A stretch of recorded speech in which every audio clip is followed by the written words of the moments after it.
Hi, everybody. I'm John Self, and welcome to Your Career Questions. It's a new feature of our Your Career community.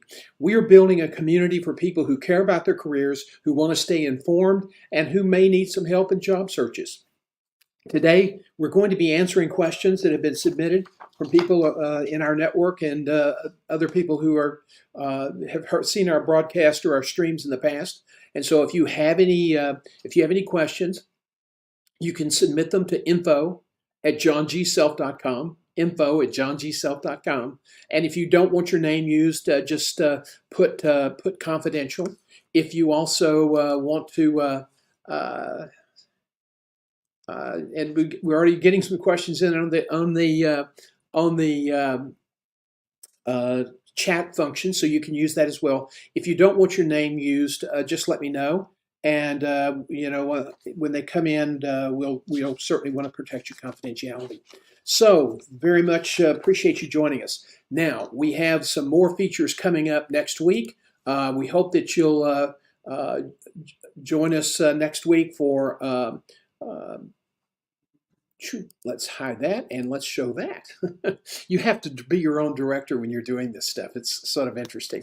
But anyway, if you want to join us next week, office hours returns to its normal time at 4 o'clock. We're going to be talking about how to ace a job interview. What do you have to do in terms of preparing, anticipating, researching, practicing, and then going in and just knocking the ball out of the park. The jobs are won or lost at the resume level. If it's not customized, if it doesn't specifically address what the client's looking for, you're going to be eliminated because there's so many people trying to get management jobs now. And it's also, you're going to be eliminated at the interview table. So we will get moving. Okay, our first question is from John. And he's, let's see, when starting a new position, what are your priority recommendations for the first 90 days? That's a great question, John. When I did executive search for 27 years, I always did a very, very deep, comprehensive dive on the organization so that when candidates were selected and offered and accepted, I had a lot of research information I could provide them as they prepared to get into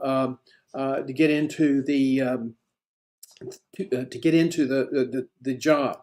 And so I think that the things that I would suggest are do your homework, research, find out, if you're in the job interview process, try to find out about the culture, try to find out why people leave, what the turnover is, so that you can have some sensitivity. But I think initially, first, you want to meet your team. You want to reassure your team. If there are big time problems, you really want to get people's input. You want to come in and be seen as someone who cares about the people that they're going to be working with, cares about the success of the operation. I think you just have to be very, very well. I'm a big believer in mapping the organization. We talked about this earlier in the week, where we talked about how do you avoid the office politics? Well, you can't avoid office politics. Matter of fact, if you sit on the sideline, that could lead you to get laid off. So what I would do is map the organization. And there's some really good books that'll help you identify personalities. And John, I'll be happy to chat with you offline on any specific information you might have. Just feel free to reach out to me here at johngself.com. But you want to find out who are the personalities. They're influencers, they're sharpshooters. The sharpshooters are the people, who, are always cracking off and have pretty good ideas, but they enjoy being real quick. They want to be real quick. Then you've got the critics, and those people are probably more dangerous than anybody else. And of course, you have bullies. And every organization probably has some of all of those personalities. But you want to sort of try to map the organization to try to figure out the various people that you're going to be interacting with. And if you can pretty soon, early on, you can probably find it's a good organization, they probably have an onboarding program. If they really are a good program, they're going to have a navigator, someone that is really, understands the sacred trust, that will give you information about who's who and what's what. And then you need to really, be very strategic in your approaches. Priorities, I would really want to be sure that you understand what your boss wants you to accomplish. Don't just assume. A lot of people, and this happens particularly in the C-suite, they come in because they've been very successful in other places, and so they come in like gangbusters to try to show everybody, I know what I'm doing, and I'm really good at what I do, and there's a reason they hired me. One CEO I know who didn't last very long said, this is the way I've always done it. I've always been successful, and you guys are going to have to do it my way. Well, I don't recommend that approach either. I think he's now retired prematurely. But you want to be sure you're clear on the priorities of your boss. If it's the board, you want to be sure you're very clear with the board. And you want to, I mean, sometimes we hear one thing and everybody assumes something. And I've seen a lot of train wrecks happen on that. So have a very, very direct conversation. What are your top priorities so that you can be sure you're in alignment? But you certainly want to start building relationships with your team. You want to understand if you're replacing somebody, you want to understand if there were any issues that you need to be aware of, why that person's not there anymore. You want to find out as soon as you can what the sacred cows are. How decisions get made so that you don't overstep, because they're always in every organization and in most departments, they are the protectors of the faith.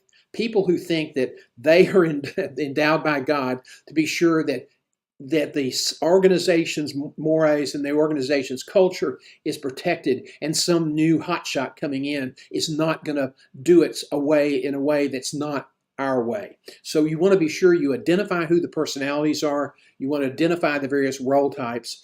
You can go back and look at our office hours presentation from last Wednesday, and there's some pretty good information in the slide deck there. If you have any more questions, John, don't hesitate to call me. I'm happy to visit with you, and I hope that's been helpful in a sort of a generic sort of way.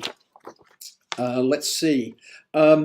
Somebody's just emailed me. What is a good answer to the question, tell me about yourself? Should I summarize my career or focus on something else? Well, first of all, when you go into an interview, you need to be really, really prepared. And then secondly, you need to be sure that that person that you're interviewing with is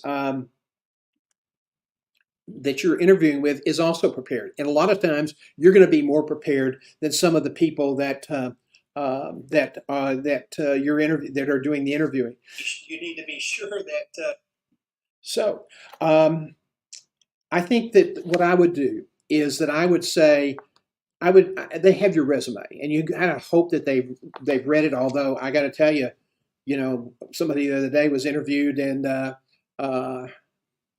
it was clear that the person that was interviewing them hadn't even seen their resume. So here's what I would suggest.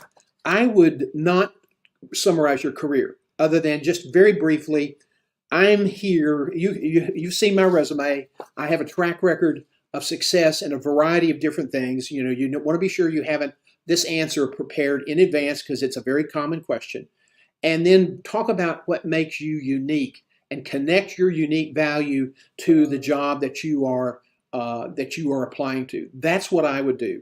You can say, I've been very, very successful. You can see from my resume, I've been very successful, and that's why I'm here. I'm here to help you and to make a positive contribution in this organization. And I'm here because I enjoy challenges. Just summarize your value. Everybody has a unique value. And you need to really, I think you just really need to sell that.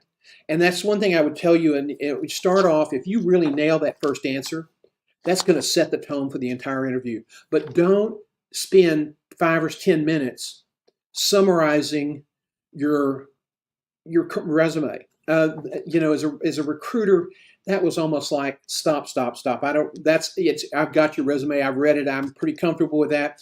Tell me what makes you unique. Tell me what makes you valuable for our organization. Why should we hire you? So you have to be prepared to sell yourself. I know that bragging is hard for a lot of people. We weren't brought up that way, but it's very, very important that you have to sell your value and connect your unique value brand statement or value proposition, as my former colleague Nancy Swain used to say, and connect it with their needs. I think that's really, really important. Um, My boss commented that I must be looking for a job since I post so much on social media. How should I respond?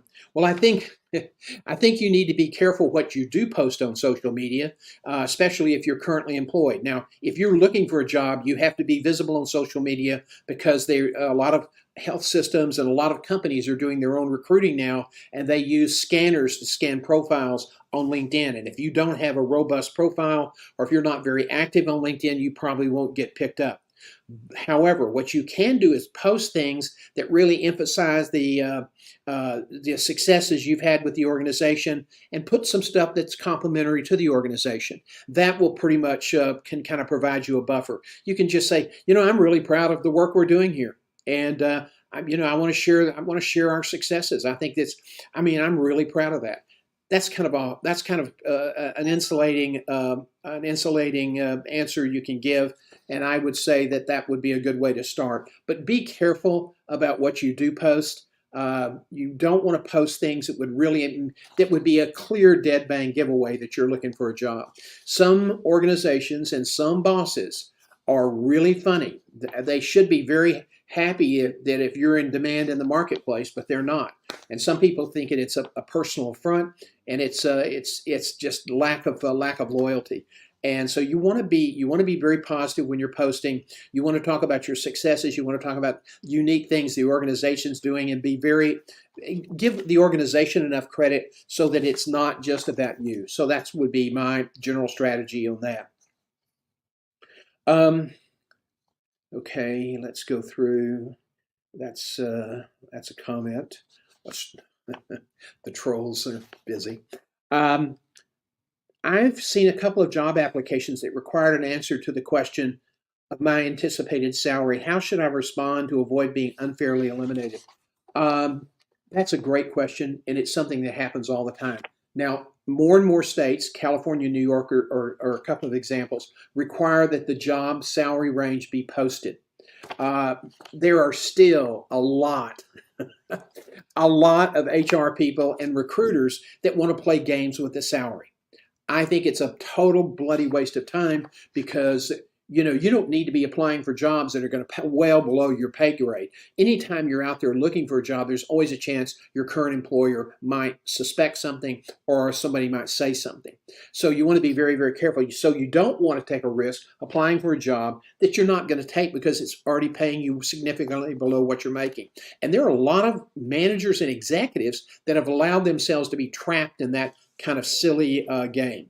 So don't play that game. Just say you are. If you want to get that clarified on the front end, just ask the recruiter, what's the salary range for this position? Well, I don't know. Well, I don't want to waste your time, so why don't you let me know and we can continue talking. Now, if you're really desperate for a job, you're out of work, then you're just going to have to go with it. But the answer I would give with your ask in the recruiting process, you've seen my experience, you understand my level of success, and so I would expect to be fairly compensated in a range that would be competitive with what other organizations are offering for this position. Just say that. I would certainly would like to at least make the mid-range of the salary grade. And if they don't want to tell you the salary, then at the end, if it's a ridiculously salary, just don't accept the job. Thank you very much. That job's really not for me. Now, they've wasted a lot of your time, but they've wasted a lot of their own time. And believe me, internal recruiters, and they are held accountable for time to hire, cost to hire, and recruiting firms don't want to look bad by getting somebody to the altar and then they run down the aisle because the salary's not right. Recruiters do not like to look bad. So that's how you can kind of balance that out. Okay. Let's see. I'm trying to go through and get some questions that I think you'll find interesting. I just got a new job. It is important. It is an important check the experience box. Let me see this here. It's an important check the experience box. How long should I stay? I'm thinking 3 to 4 years. When should I start networking? You don't ever stop networking. We're big believers in networking 3.0, and that is 3.0 is unique in that it's tied to a written career plan. The research says you can only manage about 125 to 150 contacts and build relationships with them. Now, people like me who are selling things, we have tons of contacts because we have a totally different marketing strategy than career advancement. But if you're trying to build a strong career, you want to have between 125 and 150 contacts. Why? Because contacts aren't going to support you for a job. Relationships do that. People don't say, "Oh, Mark is such a great guy. You ought to talk to him," unless they know you, unless they trust you, because nobody wants to recommend into their company somebody who turns out to be a total dud. So you're not going to get a lot of traction with contacts. You've got to take those contacts and convert them into relationships. So you never stop networking. And as you get new jobs and as you advance your career, you're always realigning your network so that some of the people that helped you early on are going to be retiring. Some people that helped you early on will not be able to take you to the next level. You don't treat them badly, but you just begin to add a different type of network contact who can help you get to the next level. Now, rule number one in networking, it's not really about you. Now, I know I just said things that you would say, well, it is about you. It is about me. When you start networking with somebody, it's always about what can I do for you? If you're networking, begging for a job, that is the worst thing you can do for your brand and your reputation. And that kind of stuff gets around. We call that networking begging. Don't do that. That's why you want to always network, and you don't turn networking off and on like a light switch. It's something you have to do every week, every month, every year for the rest of your career. If you don't do it in this new automated environment, you're going to find yourself sidelined. So that, I would say, I think 3 to 4 years is a good tenure with a company today, especially if you're young and moving up. But you also want to be sure that you have a good solid network that can help you take that next step. And you also have a network that you are constantly evolving to reflect where you are in your career growth. So that's really important. Networking is critical. It is absolutely critical. The number of management jobs and executive jobs is diminishing. It started during the pandemic. It was certainly the case in 2022. We saw a continuation of shrinkage in 2023. The jobs numbers yesterday were absolutely fantastic. Earlier this morning, really robust. But the number of management and executive level jobs, those are harder to come by. And it's not uncommon to have an odds of 150 to 200 to 1 when you apply. My daughter, who is an internal communications VP for a major global company, had a manager position for communications, and within 30 minutes had 200 applications. So there are jobs that, if you want to be a waiter or if you're a nurse, you're always going to be able to find employment. But when you get to that management executive level, it's taking longer and longer, and you have to really have a network because a lot of jobs are not posted. They are filled by referral. Who's going to refer? People that you're connected with. So as you make your plan, in order to be effective in networking, you want to have a plan that focuses on jobs that you want to have, and you start at the top. When I retire, at my eulogy, what are they going to say I did? What are they going to say about me? How I performed? And then, okay, that's the job I really want in my life. That'll be the capstone of a great career. Now back everything down from there. What do you have to do, say? Where do you have to work? What kind of experience? What kind of credentials do you have to achieve to get to that point? Write it down. The research is pretty amazing. People who have written career plans are a lot more successful than those that don't. So I hope that's been helpful. That was from Robert in Los Angeles. Thank you, Robert. Let's see.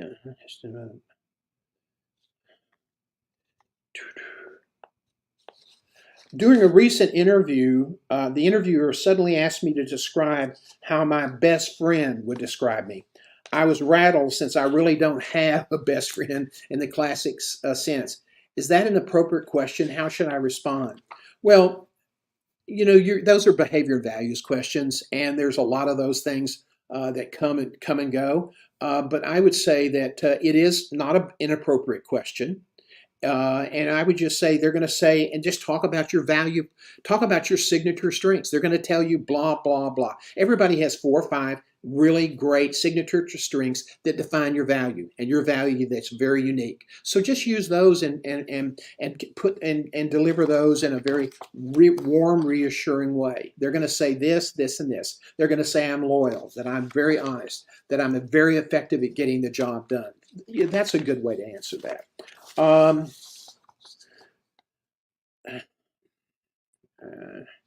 The interviewer said, I was interviewing in a company. The interviewer said they were going to take a break for lunch and we would go to the company cafeteria together. Is that really a break or part of the interview? That's part of the interview. Let me tell you something that's really important. That's an ancillary comment to this question.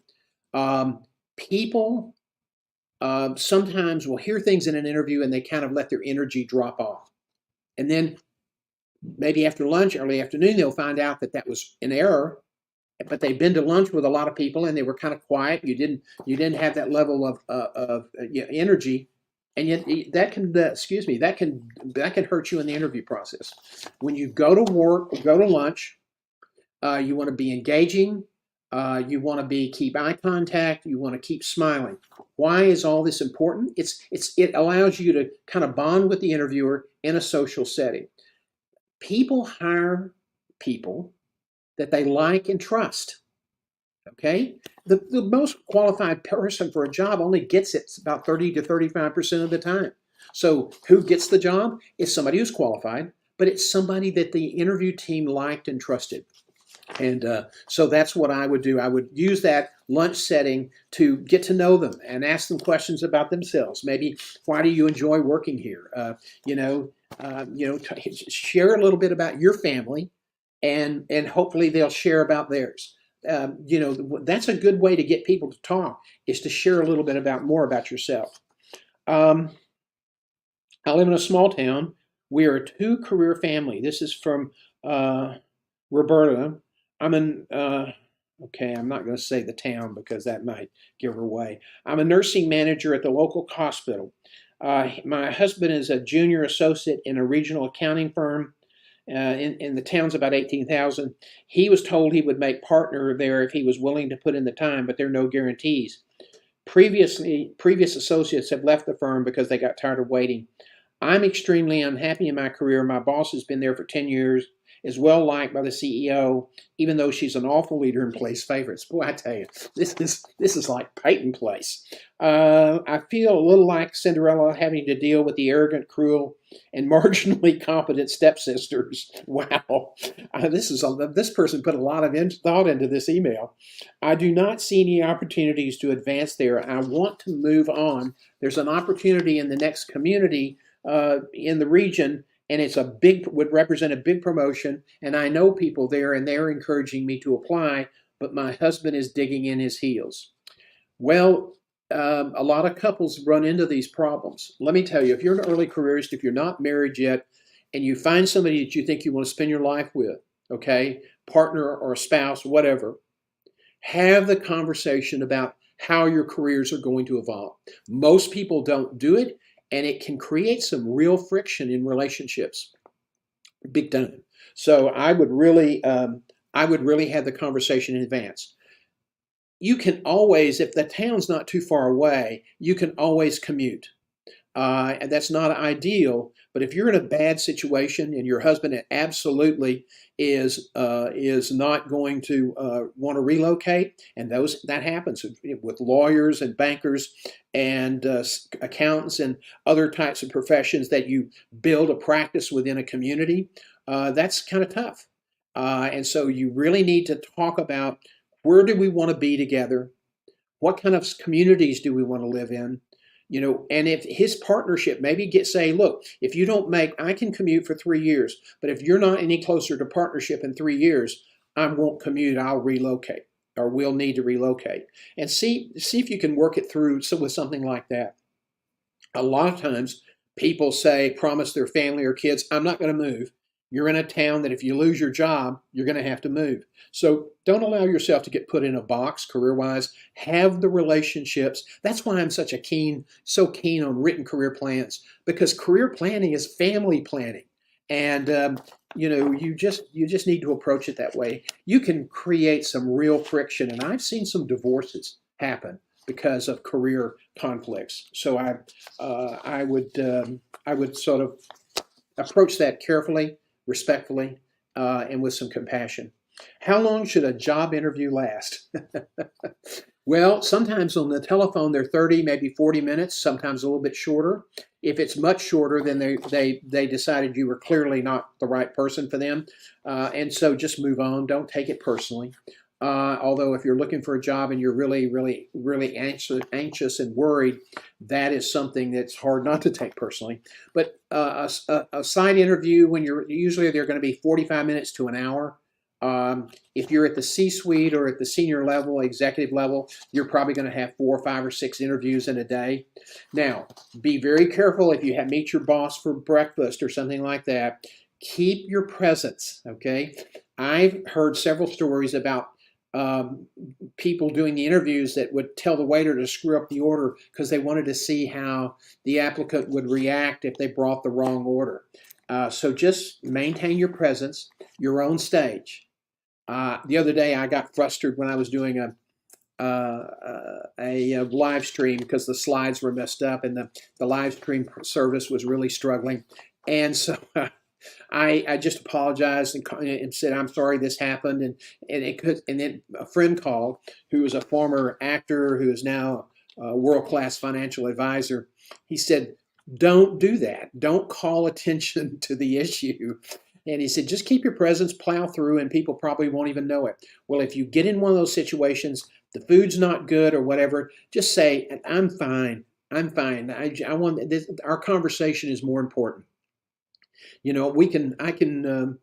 it's a food allergy or something like that, just say, I'm having an allergy, but I'll just have coffee and that'll be fine. I've seen people handle it very well. Be gracious, take the high ground, because that's what they want to see. Keep in mind, when they bring you to a site, they're not looking to trick you so they can get rid of you. It costs a lot of money. They're bringing you there so that they can find out if you're the right person. They're looking for a reason to hire you.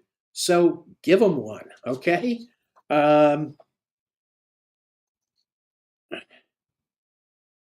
Is it not illegal to ask for photographs as part of the job interview? Yet LinkedIn says having a photo on your profile is crucial to attract recruiters. Explain how that can be.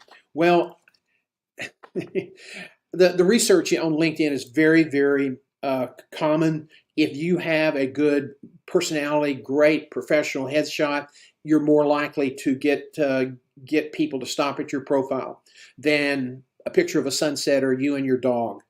You and your dog is not exactly a professional thing. LinkedIn is not a social media site in the strict sense. It's a professional networking site, so you want to be sure you're buttoned up in that regard.